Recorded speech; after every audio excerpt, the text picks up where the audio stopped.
Assalamualaikum warahmatullahi wabarakatuh. Kita kenal lagi ya seorang nabi yang nilainya itu lebih tinggi dari miliaran manusia biasa, Nabi Muhammad sallallahu alaihi wasallam. Dari Mu'adz radhiyallahu anhu, dia berkata,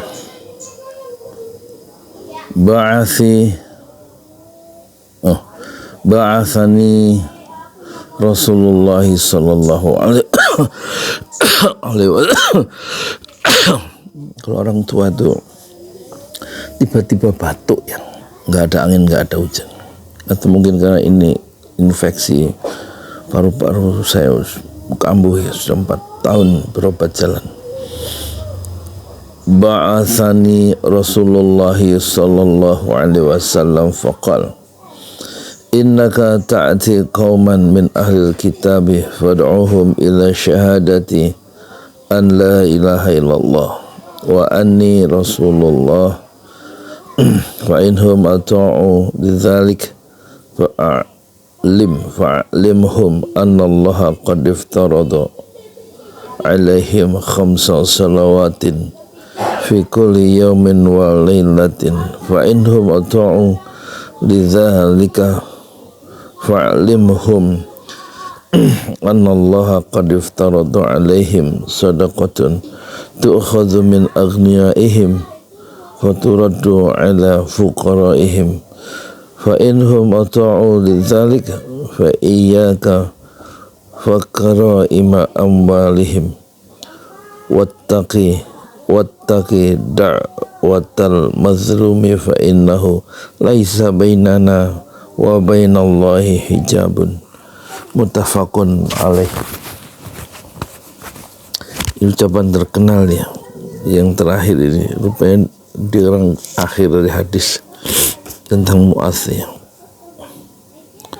Wattaqi da'watal mazlumi, takutlah kepada doa orang yang dizalimi, fa innahu laisa bainana wa bainallahi hijabun.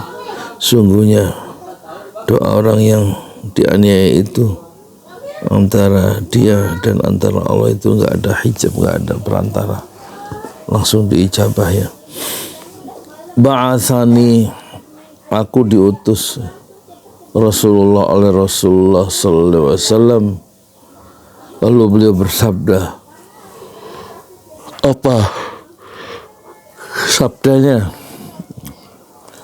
Sungguhnya engkau akan mendatangi suatu kaum dari ahli kitab. Ini kata Mu'adz ya, mengikuti ucapan Rasulullah yang diucapkan oleh Rasulullah kepada Mu'adz dan dihafal oleh Mu'adz. Diperhatikan ucapan Rasulullah itu kata demi kata, dan inilah yang kita baca karena kekuatan hafalan Mu'adz membuat hadis ini sampai berabad-abad kemudian hingga kepada kita sekalian. Sesungguhnya engkau, kata Rasulullah, hai Mu'adz, engkau akan mendatangi suatu kaum dari ahli kitab, maka ajaklah mereka untuk bersaksi bahwa tidak ada Tuhan selain Allah dan bahwa aku adalah utusan Allah. Jika mereka telah menaati hal itu, maka beritahukanlah bahwa Allah mewajibkan mereka sholat 5 waktu dalam sehari semalam, yaitu salat subuh, zuhur, asar, maghrib, isya 5 kali. Dikerjakan di waktunya, jangan sampai mengerjakan sholat subuh di waktu duha misalnya. Bahwa Allah mewajibkan kepada mereka sholat 5 waktu dalam sehari semalam.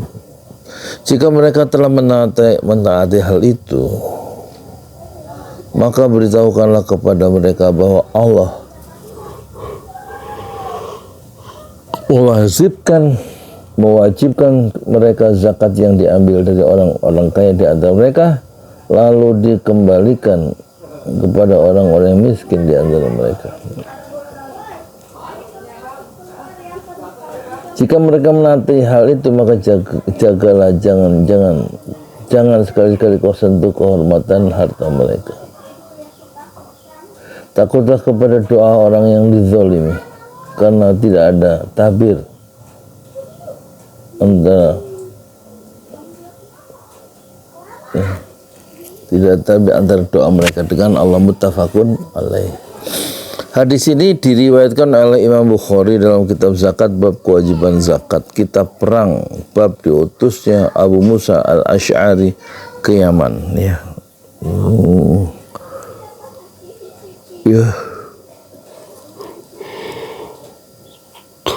Masya Allah, diriwayatkan ya.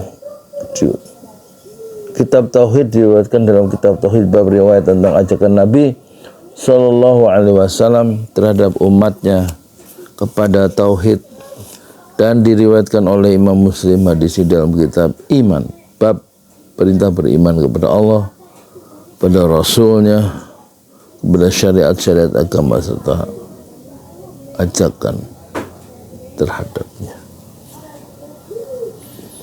Hadis ini kemudian dijelaskan dari pensyarah kitab Riyadhus Shalihin susunan terjemahan dan disyarah oleh Dr. Mustafa Dib Al-Bugho kawan-kawannya.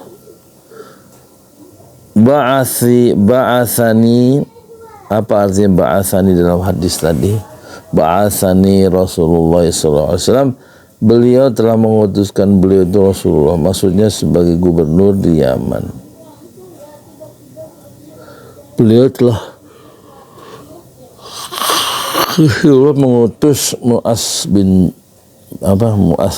Jabal ya, untuk menjadi gubernur di Yaman. Ahlul Kitab,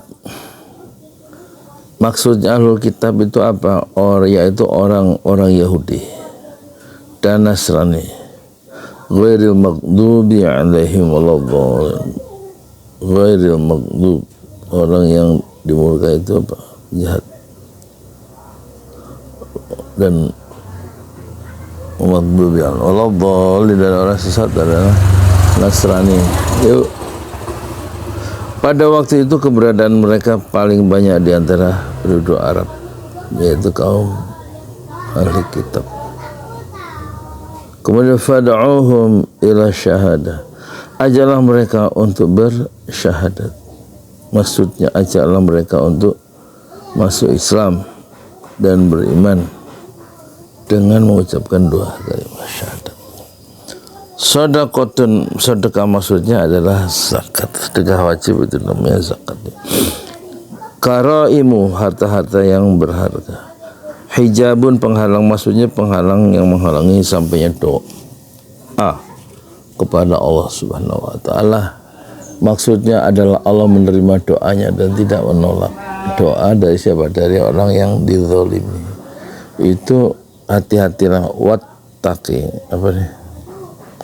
Wattaqi da'watal mazlumi fa innahu laisa bainana wa bainallah hijabun. Ya, artinya hati-hatilah, takutlah kepada doa orang yang dianiaya, yang dizalimi. Kenapa? Karena enggak ada penghalang, enggak ada tabir, enggak ada hijab antara doa mereka yang dianiaya itu dengan Allah. Jadi langsung dikabulkan ya. Mutiara hadisnya ada 1, 2, 3, 4. Pertama, kewajiban menyampaikan dan mengajak orang-orang kafir kepada Islam sebelum mereka diperangi. 2, zakat itu diambil dari penduduk kaya di satu kampung untuk diserahkan kepada orang-orang fakir ya. Adapun pembagiannya tidak boleh dipindahkan ke kampung lain kecuali kampung itu telah tercukupi dan masih banyak orang yang membutuhkan bantuan di kampung lain. 3, seorang amil tidak dibenarkan mengambil harta zakat dari harta pilihan orang-orang kaya. Jika ia melakukannya maka ia telah berbuat zalim. Seorang amil tidak dibenarkan mengambil harta zakat dari harta pilihan orang kaya. 4, waspadalah terhadap perbuatan zalim, karena doa orang yang dizalimin itu tidak ditolak. Kemudian ada manfaatnya. Saya tidur dulu, yang ngantuk nih. Jam 2. Assalamualaikum warahmatullahi wabarakatuh.